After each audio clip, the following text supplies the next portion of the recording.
शेतकऱ्यांसाठी आनंदाची बातमी। मुख्यमंत्री देवेंद्र फडणवीस यांच्या सरकारने कृषी पणन व्यवस्थेत क्रांतिकारी बदल घडवणारे एक मोठे पाऊल उचलले आहे, ज्यामुळे आता राज्यातील शेतकऱ्यांच्या मालाला राष्ट्रीय आणि आंतरराष्ट्रीय बाजारपेठ उपलब्ध होण्याचा मार्ग मोकळा झाला आहे। राष्ट्रीय नामांकित बाजार कायदा विधानसभेत आणि विधान परिषदेत मंजूर झाला आहे। या कायद्यामुळे पणन व्यवस्था अधिक पारदर्शक, स्पर्धात्मक आणि आधुनिक होणार आहे। सिंगल ट्रेडिंग लायसन्स म्हणजे काय? शेतकऱ्यांचे वाद 30 दिवसात कसे निकाली काढले जातील आणि 80,000 मेट्रिक टन उलाढालीची अट का आहे? जाणून घेऊया राज्याच्या कृषी क्रांतीचा आधारस्तंभ ठरू शकणाऱ्या या महत्त्वपूर्ण कायद्याबद्दल थोडक्यात। महाराष्ट्राच्या पणन व्यवस्थेत मोठे परिवर्तन घडवून आणणाऱ्या महाराष्ट्र कृषी उत्पन्न पणन सुधारणा विधेयक 2025 ला दोनही सभागृहांनी मंजुरी दिली आहे। पणन मंत्री जयकुमार रावल यांनी ही प्रतिक्रिया देताना सांगितलं की हा कायदा राज्यातील पणन व्यवस्थेला अधिक पारदर्शक, स्पर्धात्मक आणि शेतकरी केंद्रित बनवण्यासाठी महत्त्वाचा ठरणार आहे। या कायद्यामुळे राज्यातील कृषी पणन व्यवस्था जागतिक स्पर्धेत टिकण्यास सक्षम होईल।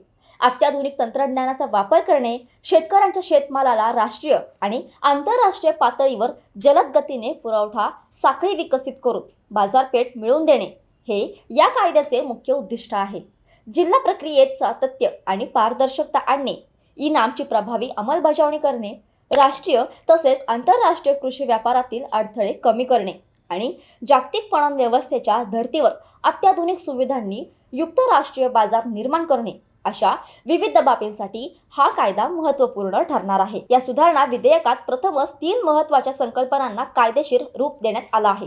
राज्यात अत्याधुनिक सुविधांनी युक्त असे राष्ट्रीय बाजार निर्माण करणे, व्यापाराला एकाच लायसन्सवर राज्यातील कोणत्याही बाजारात व्यापार करण्याची परवानगी मिळेल, ई-नामची प्रभावी अंमलबजावणी करणे। या विधेयकात व्यापारासाठी मोठी सुविधा उपलब्ध करून दिली आहे।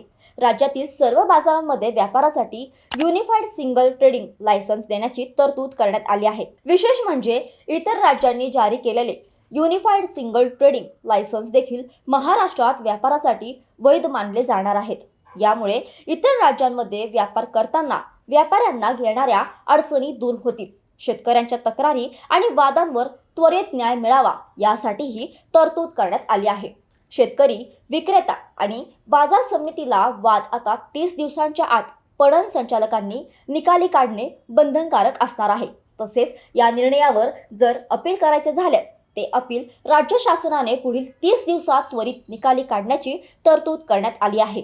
राष्ट्रीय महत्त्वाचा बाजार म्हणून बाजार समितीला घोषित करण्यासाठी सरकारने काही अटी ठेवल्या आहेत। त्यासाठी बाजार समितीची वार्षिक उलाढाल किमान 80,000 मेट्रिक टन असणे बंधनकारक आहे आणि किमान 2 राज्यातून मालाची आवक असणे आवश्यक आहे। याशिवाय कलम 34 नुसार बाजार समित्यांनी आकारलेले देखरेख शुल्क आता थेट पणन संचालकांकडे जमा करणे बंधनकारक करण्यात आले आहेत, ज्यामुळे नियमन प्रक्रियेत जास्त पारदर्शकता येणार आहे।